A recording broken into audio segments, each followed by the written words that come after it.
Hi, fourth grade. Today is a new math lesson building off what we did yesterday with decimals. So today we're talking about how we can compare decimal tenths and hundredths. And I want you guys to remember that when we are comparing, we use greater than, less than, or equal to. So you'll see in your exit ticket today, that's what you will be using to compare decimals. So earlier on we used these signs to compare fractions, we use these signs to compare numbers, and when we compare decimals, it's very similar, all right? There are two main things we need to do when we are comparing decimals, and I will walk through two examples of how that works. So for my first example, I want to compare 6/10 and 8/100. So building off of what we worked on yesterday, I know that 6/10 looks like this, 6/10. 6 in my numerator, 10 in my denominator, and I know that as a decimal, it's 0.6 because this is 6/10. I know it's my tenths place. If I'm doing 8/100, this is what my fraction looks like, 8 out of 100, and I know I have 0.08 because my 8 is in my hundredths. So my first step when I'm comparing decimals is to line them up, kind of similar how we line up decimals when we're adding or subtracting them. So I'm lining up 8/100 and 6/10.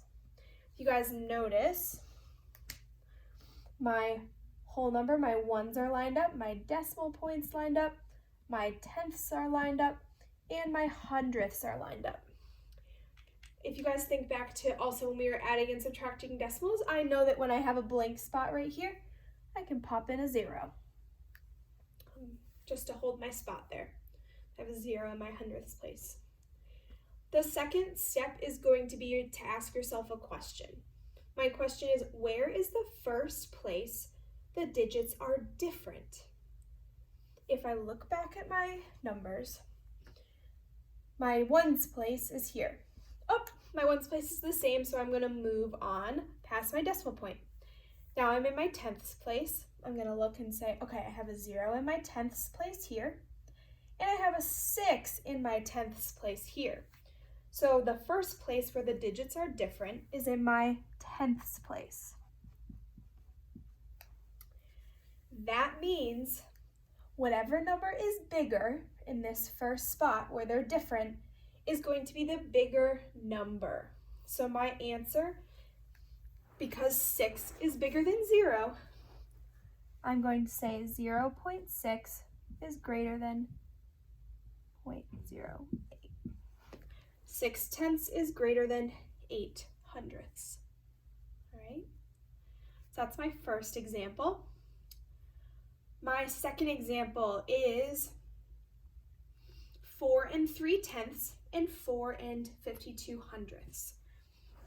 Just as a review, if you are not familiar with this, remember my decimal point is my and. Whenever I see a decimal point, I can say and.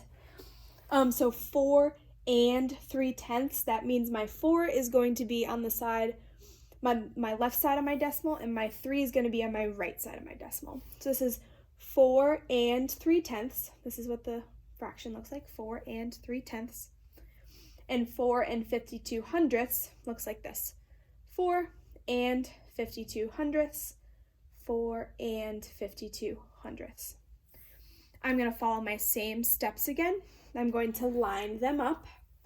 This time I have my ones lined up here. I have a 4 in both my one spots, a 3 in my tenths, and a 5 in my tenths, and a 2 in my hundredths, and a 0. I can pop in my 0 here in my hundredths place.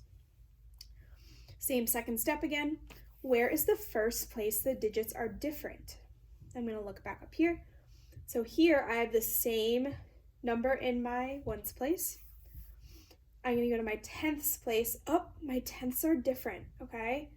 I have a 5 in my tenths place and 4 52/100, and a 3 in my tenths place and 4 3/10. Because my 5 is bigger than my 3, 4.52 is greater than 4.30. So that is how we compare decimal tenths and hundredths.